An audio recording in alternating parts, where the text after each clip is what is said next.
Boa noite, igreja. Graça e paz. Motivo de alegria estarmos aqui nessa noite para estarmos transmitindo a palavra do Senhor. Agradeço ao pastor Márcio por essa oportunidade. Como ele bem disse, nos tornamos membros, eu e minha família, no começo do ano na igreja. E estamos trabalhando para estarmos juntamente com a igreja, fazendo a obra do Senhor, trabalhando em conjunto com a igreja, crescendo também, aprendendo, e assim o Senhor vai nos abençoando. Eu gostaria de trazer uma reflexão nessa noite, que se encontra no livro de Malaquias. Malaquias, capítulo de número 3, vou estar lendo, e o verso de número 18.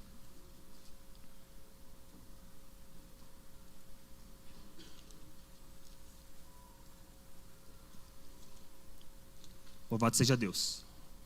A palavra do Senhor, ela vai dizer assim: então vereis outra vez a diferença entre o justo e o perverso, entre o que serve a Deus e o que não serve.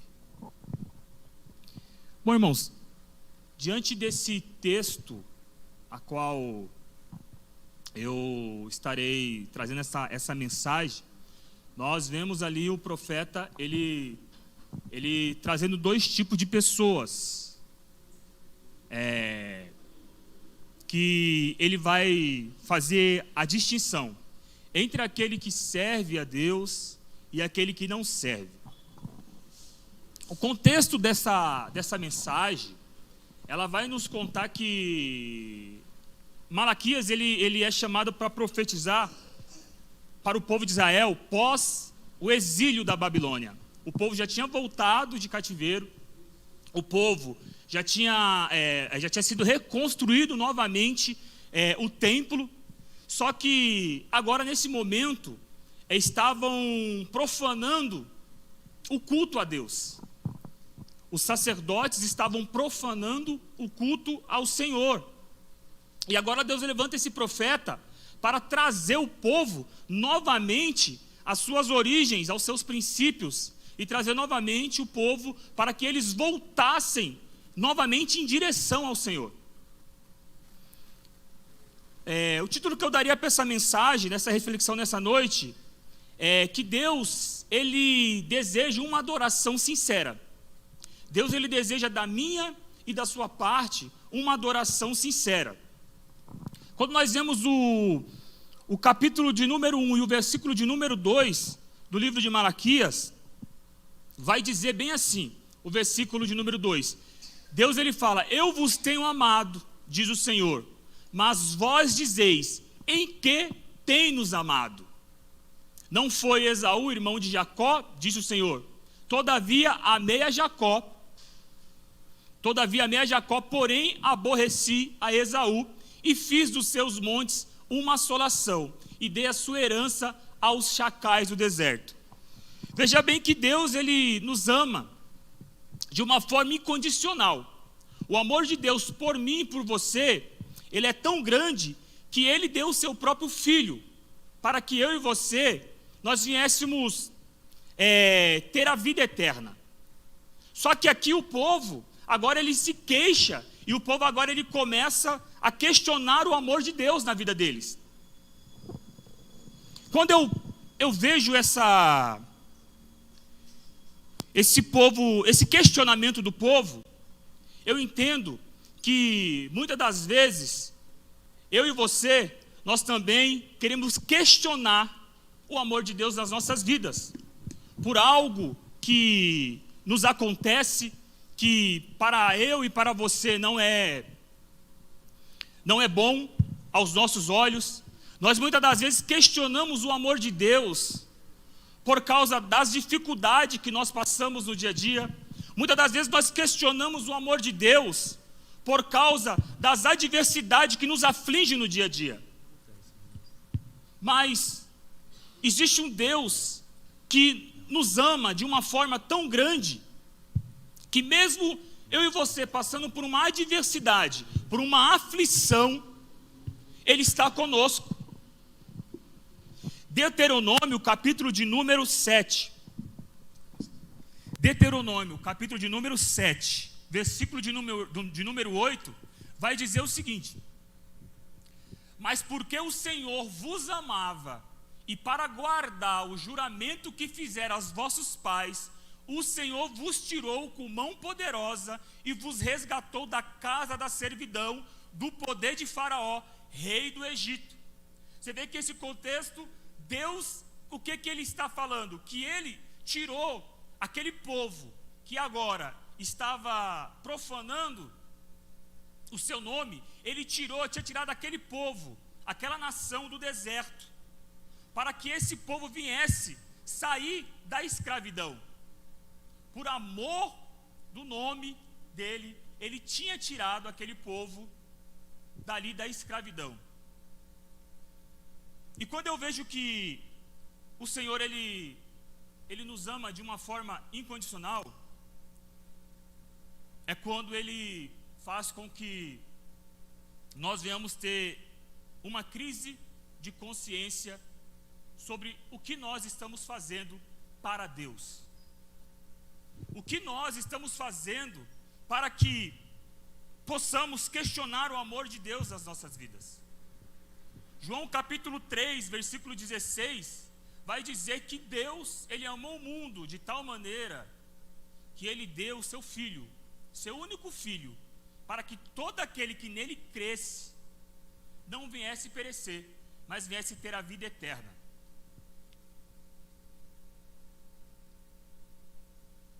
O que serve a Deus não questiona os seus métodos, nem questiona as suas vontades. Ele apenas trabalha com a obediência ao Senhor. O contexto do profeta Malaquias era que existia um povo que não estava mais cultuando a Deus da maneira correta. Era um povo que tinha deixado o sagrado e começou a viver no profano. Começou a se misturar com culturas pagãs, com culturas a qual Deus ele tinha abominado. E quando Deus vem com a mensagem de exortação, de conserto, o povo começa a questionar e começa a fazer perguntas para Deus. Oséias, capítulo de número 11, o verso de número 1, Deus ele vai tratar dessa maneira: quando Israel era menino, eu o amei, e do Egito chamei o meu filho. Quando nós, outra hora, vivíamos uma vida pecadora, vivíamos uma vida desresgada, vivíamos uma vida onde não conhecíamos a verdade, Deus, Ele já nos amava, e Ele nos resgatou dessa vida, no nome de Jesus Cristo, para que nós viéssemos alcançar a eternidade, a salvação.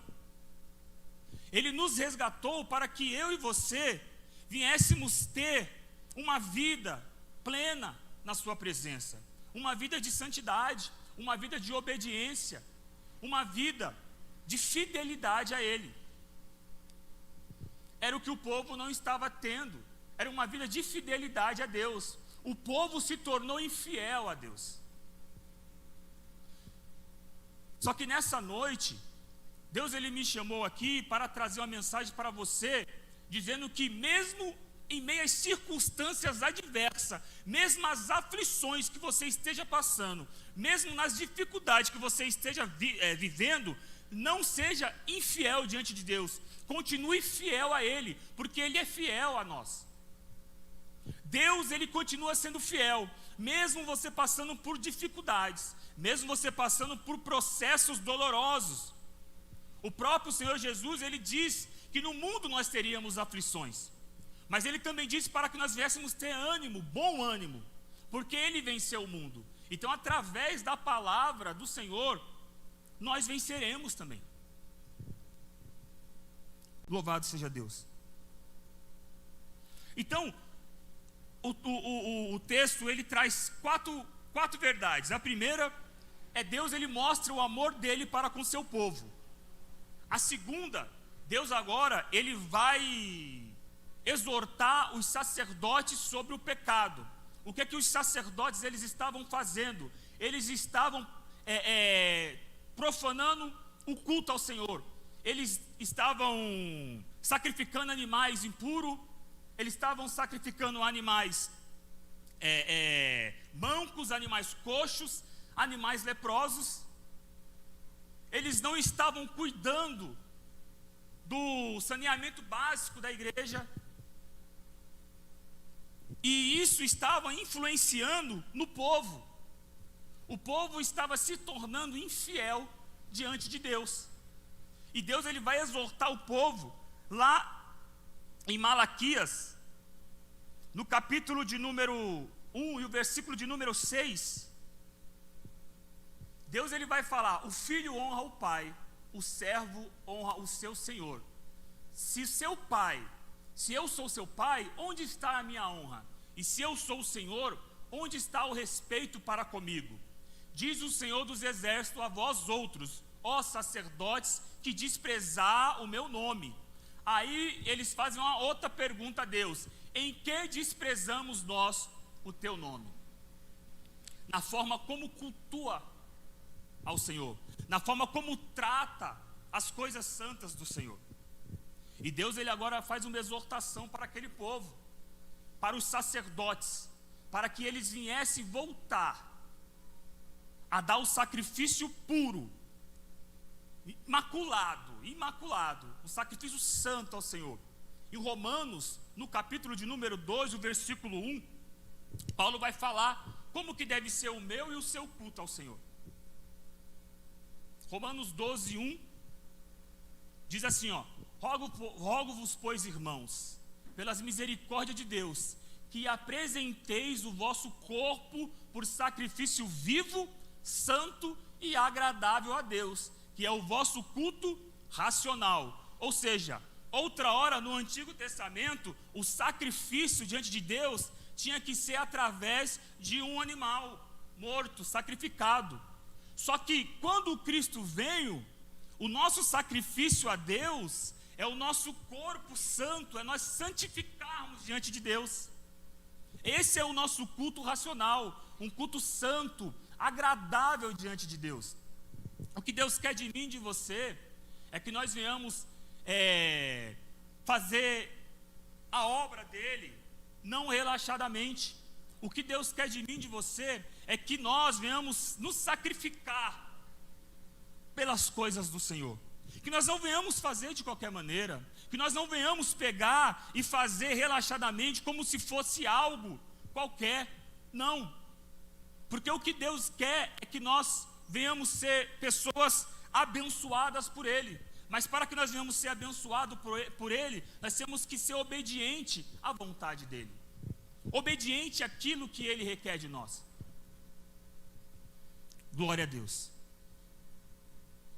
Eu gostaria de trazer aqui também,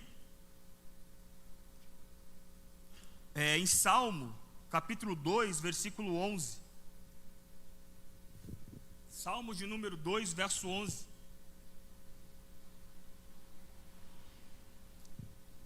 Glória a Deus.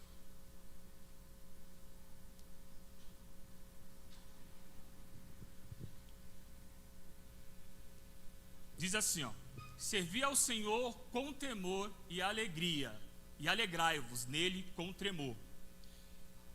Então, o que o salmista ele está dizendo? Irmão, que servir ao Senhor tem que ser um privilégio, que fazer a vontade dele tem que ser com alegria, tem que ser com amor, mas também tem que ser com tremor, entendendo que esse Deus que nós servimos é um Deus santo, e Ele nos santifica para fazer a vontade dEle. Eu e você entramos aqui, nessa noite, dessa véspera de feriado, porque nós nos alegramos de estar na casa do Senhor. Nos alegramos de ouvir a palavra dEle, mas também nos alegramos de fazer a vontade dEle, de exercer aquilo que Ele colocou na minha e na sua vida, como obra. Tudo aquilo que os sacerdotes não estavam fazendo, servir com alegria, servir com temor e com tremor.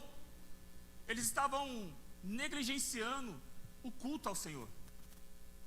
E nos dias de hoje, quantas e quantas igrejas, quantas e quantas pessoas têm negligenciado a obra do Senhor, têm feito de qualquer maneira, têm trazido conceitos mundanos para dentro da igreja. Ontem muitas pessoas se lembraram, dia 31 de outubro, do Halloween, né? Mas dia 31 de outubro, para nós cristãos protestantes, é uma data importantíssima. Fazem 506 anos da reforma protestante. E muitos cristãos verdadeiros, muitos cristãos que servem ao Senhor, eles entenderam e eles conhecem essa data. Só que tem alguns outros, eu vendo nas postagens, já estava até com fantasia de Dia das Bruxas. Cristão aderindo a festas e costumes mundanos. E nós sabemos, irmãos, que a Bíblia nos diz que nós não somos deste mundo. Jesus, quando ele vai fazer sua oração lá em João, capítulo 17, ele fala: Pai, eu rogo-vos, não que os tire do mundo, mas que os livre do mal. Mas por que Jesus ele faz essa oração? Para que a vontade dele, ela venha a ser feita aqui na terra. Então, que nós venhamos, irmãos, entender que a vontade do Senhor, ela é boa e agradável. E a vontade do Senhor na minha e na sua vida, muitas das vezes não é a nossa. Muitas das vezes é contrário àquilo que queremos. Mas, como obedientes ao Senhor, nós temos que fazer com amor. Eu queria ler Gálatas capítulo 5, versículo 13 também, aqui nessa noite, para falar também um pouco sobre isso. Diz assim, porque vós, irmãos, fostes chamados à liberdade, porém não useis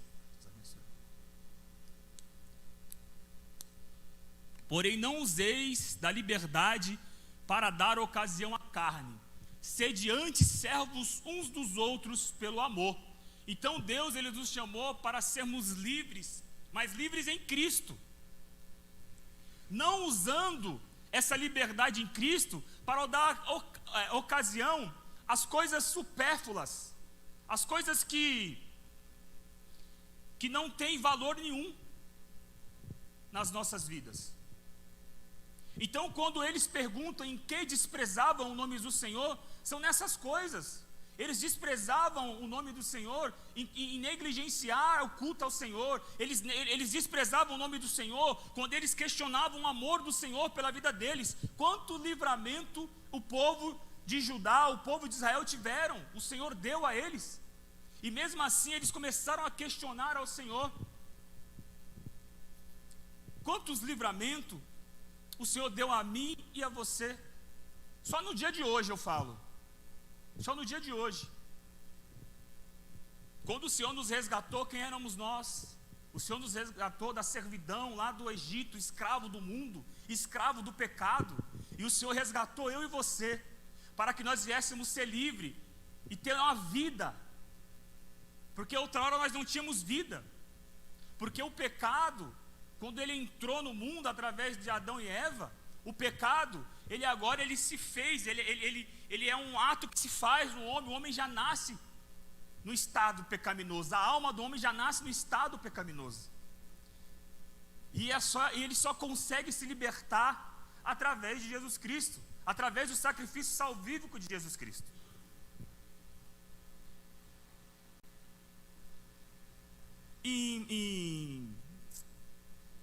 Para a gente terminar, eu gostaria de trazer o último ponto da mensagem, que agora Deus ele exorta os sacerdotes, ele exorta agora o povo, e ele chama o povo de infiel.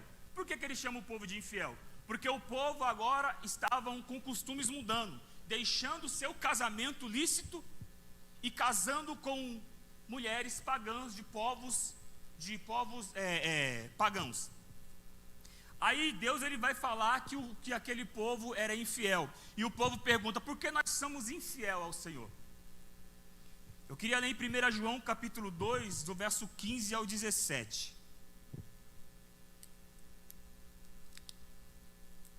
Diz assim, Não ameis o mundo, nem as coisas que há no mundo. Se alguém amar o mundo, o amor do Pai não está nele. Porque tudo que há no mundo, a concupiscência da carne, a concupiscência dos olhos e a soberba da vida, não procede do Pai, mas procede do mundo. Ora, o mundo passa bem com as suas concupiscências. Aquele, porém, que faz a vontade de Deus, permanece eternamente. Então Deus ele vai falar para eu e para você: olha, não ame o mundo nem o que há no mundo, porque a concupiscência, ou seja, os prazeres da carne, com o tempo ele passa. Com o tempo ele passa. Porém, aquele que permanece em Deus, ele vai viver eternamente. Aquele que faz a vontade de Deus vai viver eternamente. É isso que Deus estava falando para aquele povo: olha, vocês são infiel porque vocês estão vivendo costumes mundanos, vocês estão vivendo com costumes pagãos, e não foi para isso que eu chamei vocês. Deus ele chamou eu e você para vivermos uma vida plena na vontade dele. Hebreus capítulo 10, número 23, vai dizer assim, ó: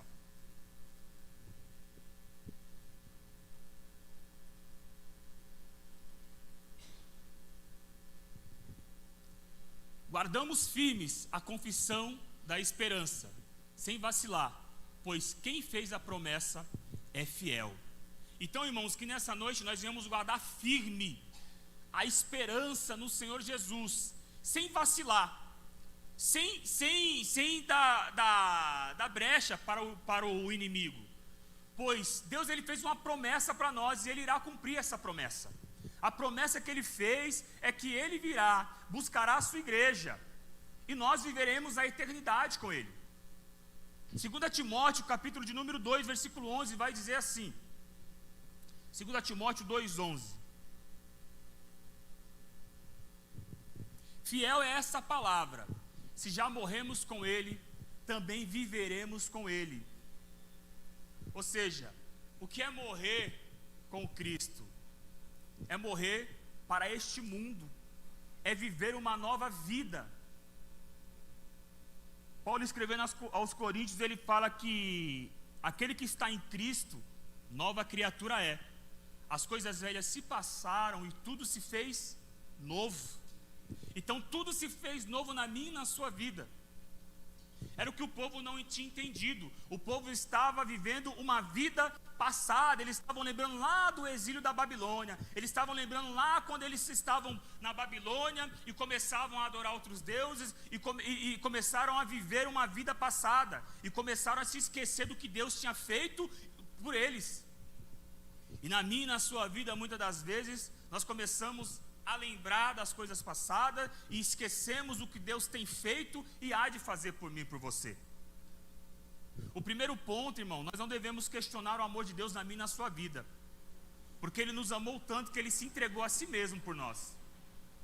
O segundo ponto é que nós devemos, irmãos, ter um culto, dar um culto racional, um culto verdadeiro diante de Deus.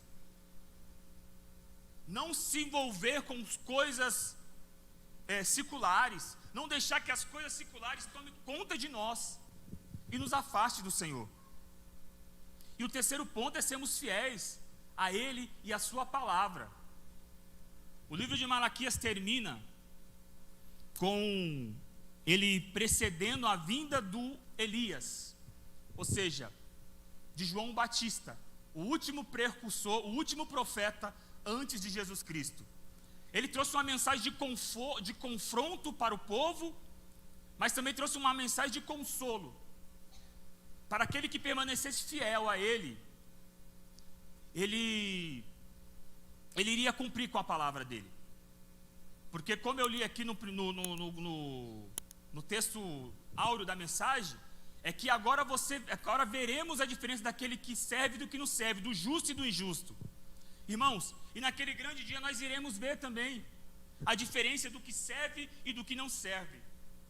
E o que o Senhor quer que eu e você sejamos é aquele que serve, é aquele que é justo, é aquele que busca a santidade a todo tempo. Amém?